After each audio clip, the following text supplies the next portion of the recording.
साथियों, आज हम चर्चा करेंगे 10वीं क्लास की पहला पाठ है वास्तविक संख्या, जो प्रश्नावली 1.1 का है। ये NCERT बुक से है। बच्चों, आज चलते हैं एल्गोरिदम विधि पर, यूक्लिड विभाजन एल्गोरिदम विधि। देखिए, पहला सवाल है, निम्नलिखित संख्याओं का HCF ज्ञात करने के लिए यूक्लिड विभाजन एल्गोरिदम का प्रयोग कीजिए। देखिए, जब भी ये विभाजन से आपको निकालने के लिए कहा जाएगा तो सबसे पहले आपको सूत्र जानना जरूरी है। सूत्र में ये लिखा गया है A=BQ + R=0। ये 0 दे सकते हैं या नहीं भी, है ना। यहाँ पर क्या है, A भाज्य है। A क्या है, A आपका भाज्य है, भाज्य अर्थात जिसे हम भाग देंगे। B ये भाजक है।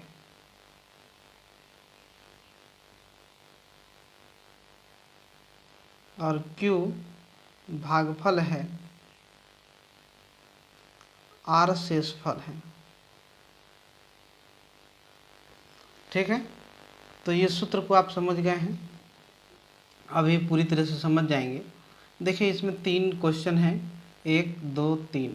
इसमें से हम किसी एक क्वेश्चन को बना के दिखाते हैं, बाकी दूसरा और तीसरा आप बनाइएगा, कोशिश कीजिएगा। नहीं बने तो आप मुझे कमेंट कीजिएगा, हम ज़रूर आपका जवाब देंगे। और हो सके तो आप व्हाट्सएप पर भी भेज सकते हैं अपने आंसर को। चलते हैं 1 नंबर सवाल पर। 1 नंबर सवाल में है 135 और 225। इसका आप HCF निकालेंगे। ठीक है, HCF निकालने के लिए तरीका देखिए। पहले आप बचपन की तरीका आप समझ जाइए।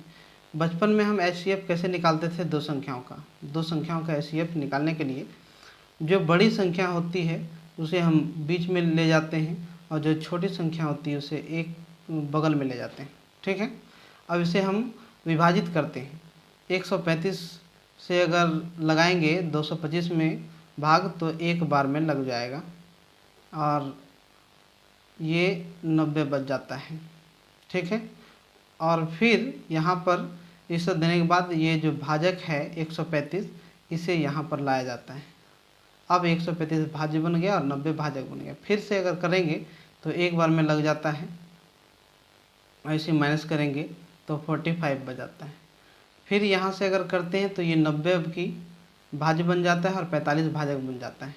ठीक है, इसी प्रकार से इसको भाग देंगे तो ये पूरा पूरी कट जाता है। ये कब तक करते रहना है, जब तक कि पूरा पूरी नीचे में कट ना जाए, तब तक आपको करते रहना है। ठीक है, ये आप बचपन की तरीका सीखें, लेकिन इसी को एल्गोरिदम के विधि में आपको चलना है। इसमें एल्गोरिदम का परिभाषा लिख लेते हैं सूत्र को, A=BQ + R। तो A मेरा है 225, बड़ी संख्या जो होगा वही A होगा, और B यानी जो छोटी संख्या है भाजक उसे। अब देखिए, 135 से अगर 225 में भाग देते हैं तो इसका भागफल 1 होता है, इसलिए यह गुना 1, और शेषफल मेरा 90 होता है। R तो शेषफल है, यहाँ पर देख सकते हैं R शेषफल है, तो +90। यहाँ से आने के बाद फिर आपको क्या करना है कि ये 135 यहाँ पर आ जाएगा, ये वाली, और ये जो शेषफल बचा है इसको भाजक बना देंगे। फिर से अगर चलते हैं 90 से 135 में भाग देते हैं तो एक बार में लगता है, और शेषफल मेरा 45 बच जाता है। फिर 90 मेरा भाज्य बन गया और 45 ये मेरा भाजक बन गया। इसको अगर 2 बार में लगाते हैं तो शेषफल कुछ नहीं बचता है।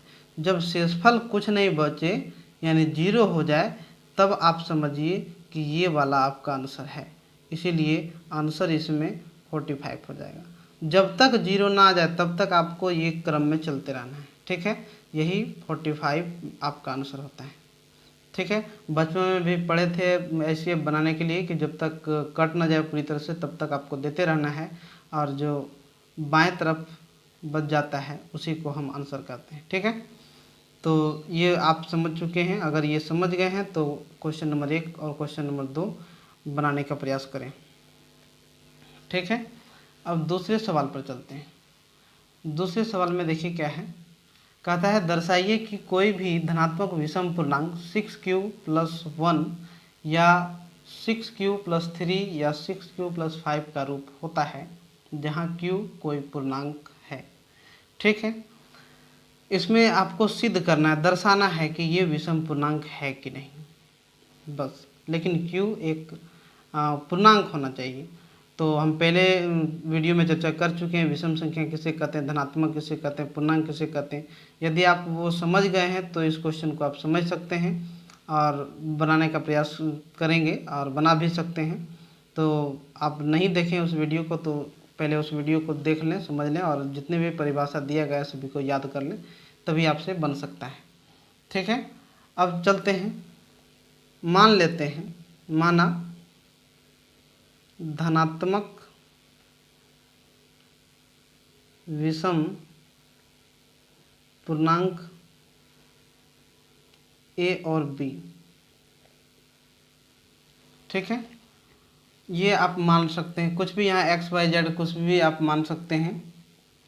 ठीक है, अब देखिए इसमें क्या है, 6q+1, 6q+3, 6q+5, तो 6 मेरा जो भाजक है, अभी तो समझाए थे यहाँ पर कि b मेरा भाजक होता है।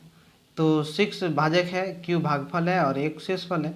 तो 6 जो भाजक है वो जाहिर सी बात है कि इससे छोटा ही होगा, है ना, a और b से। तो इसमें लिख सकते हैं कि a और b नॉट इक्वल टू 6, मतलब 6 से a और b बराबर नहीं होना चाहिए। ठीक है, इतना लिखने के बाद आप एल्गोरिदम का प्रयोग कर सकते हैं। तो एक सूत्र पहले आप लिख लीजिए, सूत्र वही a=bq+r।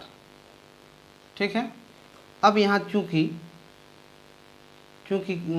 का प्रयोग करेंगे, क्यों कि देखते हैं कि जो जीरो होगा वो बड़ा होना, जीरो छोटा होना चाहिए r से, या तो बराबर होना चाहिए।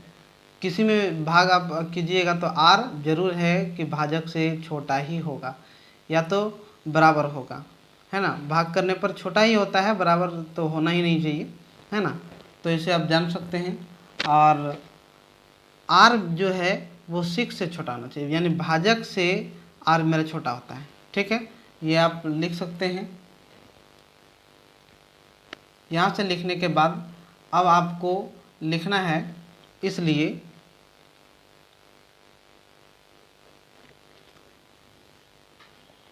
संभावित शेषफल,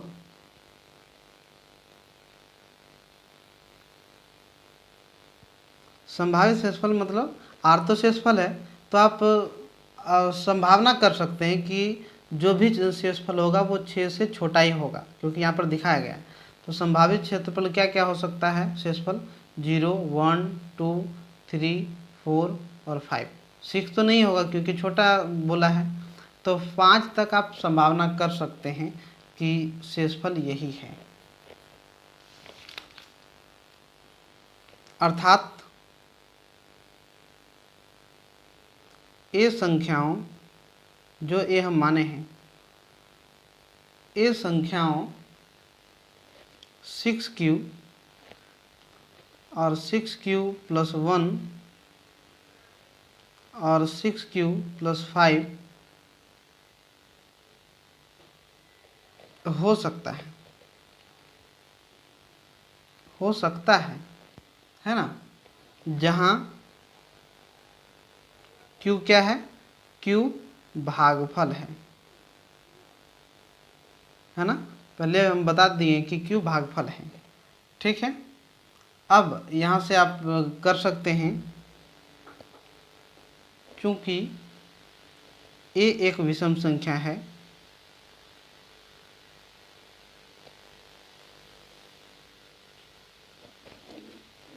a एक विषम संख्या है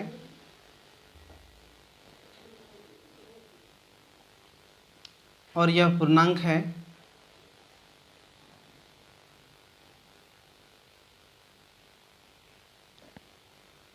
इसलिए 6Q और 6Q प्लस 2 है ना, 6Q प्लस 2 है ना, ये सब क्या है के रूप में सम संख्या होता है, क्योंकि यह दोनों 2 से विभाज्य है। देखिए 2 से कैसे विभाज्य है, क्यू के ऊपर हम कुछ भी रख लेंगे, 1 2 3 4 कुछ भी रखेंगे, जैसे 3 रखेंगे तो 6 3 18 होता है, 18 तो 2 से भाग हो जाएगा। अब यहाँ भी 3 रखेंगे, 6 3 18 2 20, ये भी 2 से भाग गया। जब 2 से भाग लग जाता है वो सम संख्या ही तो कहलाता है। ये दोनों सम है, लेकिन अगर 1 और 5 को इसमें मल्टीप्लाई करके जोड़ेंगे और 2 से भाग देंगे तो नहीं लगेगा, इसलिए ये संख्या मेरा विषम संख्या कहलाएगा। इसलिए कोई भी धनात्मक पूर्णांक 6Q प्लस 1, 6Q प्लस 3 और 6Q प्लस 5 विषम पूर्णांक में होता है। ठीक है, बस इसी तरह से आपको सिर्फ दर्शाना है। इसमें क्वेश्चन में बोला ही गया था कि दर्शाना है आपको, है ना, आप दर्शा सकते हैं, है ना, तो ये आपका आंसर हो जाता है। यदि आप पहले वाले विषम संख्या को दर्शाने सीख गए हैं तो आप इस तीसरे नंबर सवाल को बनाने का प्रयास करें। ये सम संख्या में है ना, हम उसमें विषम में बताए थे, अब आपको सम संख्या का सवाल दे रहे हैं, आप इसे बनाने का कोशिश कीजिए। बन जाए तो आप व्हाट्सएप पर भेज सकते हैं, इसी नंबर पर हम चेक कर लेंगे, और नहीं बने तो भी भेजना है किसी भी तरह से। आप प्रयास कीजिए, गलत भी हो तो कोई दिक्कत नहीं, आप मन को छोटा मत कीजिए, बनाने का प्रयास कीजिए, उसके बाद सुधार हम करेंगे। उसके बाद चौथी सवाल है, इसको आप ध्यान से पढ़िए। किसी परेड में 616 सदस्यों वाली एक सेना के टुकड़ी को 32 सदस्यों वाले एक आर्मी बेड के पीछे मार्च करना है। दोनों समूहों को समान संख्या वाले स्तंभों में मार्च करना है। उन स्तंभों की अधिकतम संख्या क्या है जिसमें वे मार्च कर सकते हैं, है ना, यहाँ तक सवाल है। देखिए अधिकतम संख्या पूछा गया, और जब भी ऐसे सवाल हो, देखिए अब जब बड़ा सवाल है तो घबराने की बात नहीं, जब भी कोई सवाल हो तो इसको आप समझिए, इसको समान करने की बात कर रहा है ना, तो आप यहाँ कर सकते हैं। आंसर देखिए स्टार्ट कर दिए हैं कि इसे क्रमबद्ध रूप में करने के लिए, क्रमबद्ध रूप में करने के लिए क्या करना है, HCF ज्ञात करना पड़ता है, HCF ज्ञात करना है। तो HCF हम पहले बता चुके हैं। अब दो संख्याएं क्या है, 616 और 32, तो इसको आप वही परिभाषा पर निकाल लीजिए, वही सूत्र पर, A=BQ + R। तो मेरा इसमें A हो जाएगा 616 और आपको 32 से भाग देना है। ठीक है, देखिए 32 से हम भाग दे के देख लेते हैं। आपको इस तरह से भाग देना है और सजा देना है इस रूप में।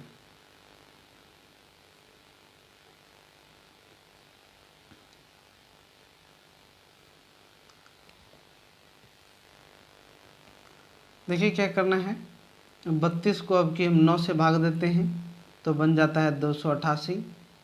ठीक है, इससे भाग देने के बाद आप घटाइए, 8 आता है और यहाँ पूरी तरह से कट जाता है। फिर इसको आप 32 यहाँ लाइए और 8 चौक 32, ये कट जाता है। देखिए जब तक नहीं कट रहा है तब तक भाग देते रहते हैं। ठीक है, तो ये 19 बार में आया इसलिए यहाँ 19 लिखेंगे, प्लस R कितना बच गया था, मेरा 8 बच गया था। अब इस 32 को यहाँ ले जाते हैं और इस 8 को यहाँ ले जाते हैं, फिर गुना। अब 8 चौका 32, शेषफल कुछ नहीं बचता है। जब 0 शेषफल बचे तो यही मेरा आंसर है, इसलिए लिख सकते हैं आंसर 8। ठीक है, जब ये आप समझ गए हैं तो अगले सवाल को आप बनाने की कोशिश कीजिए। देखिए एक सवाल हम देते हैं, ये कोई बड़ी नहीं है, सिर्फ देखने में बड़ा लग रहा है। बस आपको करना है 120 और 130 का HCF निकाल देना है। ठीक है, जब इतना निकल जाए तो आप समझिए सीख चुके हैं। साथियों, यदि आप मेरे इस वीडियो से ज़रा सा भी सीख प्राप्त किए हैं, कुछ ज्ञान मिला है, तो आप मेरे चैनल को सबसे पहले आप लाइक कीजिए, उसके बाद सब्सक्राइब कीजिए और बगल में बेल आइकन के घंटे को प्रेस कीजिए, ताकि दूसरी बार अगर हम वीडियो डालें तो आपके पास वो नोटिफिकेशन पहुंच सके और आप ज्ञान प्राप्त कर सकें।